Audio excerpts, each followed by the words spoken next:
স্বপ্নে পিঠা খেতে দেখলে কি হয়? স্বপ্নে যদি কেউ দেখে যে শৈত্যকালীন পিঠা খাচ্ছে অথবা নানা রকমের পিঠা, গ্রীষ্মকালেও হতে পারে, বিভিন্ন সময় কিন্তু মানুষ পিঠা বানিয়ে খেতে পারে। তো আসলে বিশেষ করে এখন শীতের সময় আমরা দেখতে পাই যে অনেকে বাস্তব জীবনেও পিঠা খাচ্ছে, অথবা হাট বাজারে চলতে গেলে আমরা দেখি বিভিন্ন সময় পিঠা দেখা যায়। তো সেটাকে কেন্দ্র করে স্বপ্নযোগে কিন্তু মানুষ এ ধরনের দেখতে পারে।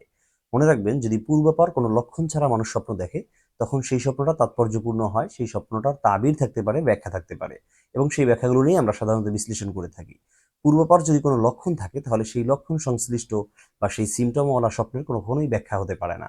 যেমন আমরা হাট বাজারে চলতে গিয়েছি, তো আমার সামনে দেখলাম যে ভাপা পিঠা বিক্রি করছে, চিতই পিঠা বিক্রি করছে, অথবা নানা রকমের পিঠা বিক্রি করছে, পাটিসাপটা পিঠা বিক্রি করতে পারে। তো সেটা দেখে আমি বাজার থেকে চলে আসছি, অথবা সেখান থেকে একটা দুইটা পিঠা খেয়ে নিছি, বন্ধু বান্ধবদের সাথে আড্ডার সাথে পিঠা খেয়ে তারপর বাড়িতে এসে ঘুমিয়ে পড়েছি।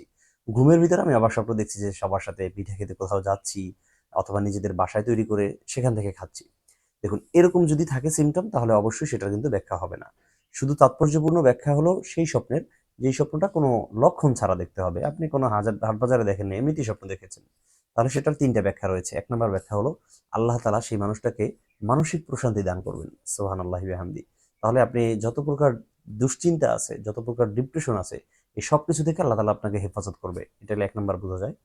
দ্বিতীয় নম্বর যে জিনিসটা বোঝা যায় সেটা হলো যে আত্মীয়তার সম্পর্ক রক্ষা করে চলতে পারবেন। আপনার যারা ফুফু আছে, খালা আছে, চাচা আছে, অনেক সময় দেখা যায় নিকট আত্মীয়দেরকে মানুষ অনেক দূরে ঠেলে দেয়। তাদের সাথে সম্পর্ক বিচ্ছিন্ন হয়ে যায়। তাদের সাথে ভালো একটা যে সম্পর্ক স্থাপন করা, সেই জিনিসটা আর বনিবনাটা হয় না। সেটা সম্পত্তি বন্টনের ক্ষেত্রে হতে পারে, সেটা বিভিন্নভাবে হয়ে থাকে। সর্বোপরি যে দেখবে এরকম পিঠা বানিয়ে খাচ্ছে অথবা পিঠা বানানো তৈরি করার জন্য চেষ্টা করছে, সেই মানুষটার আত্মীয়তার সম্পর্কটা অটুট থাকবে এবং সে স্থায়িত্ব করতে পারবে। তৃতীয় নম্বর হলো আল্লাহ তাআলা সেই মানুষটার সৎ সৎ মানুষকে বন্ধুত্ব বানানোর জন্য তৌফিক দান করবেন।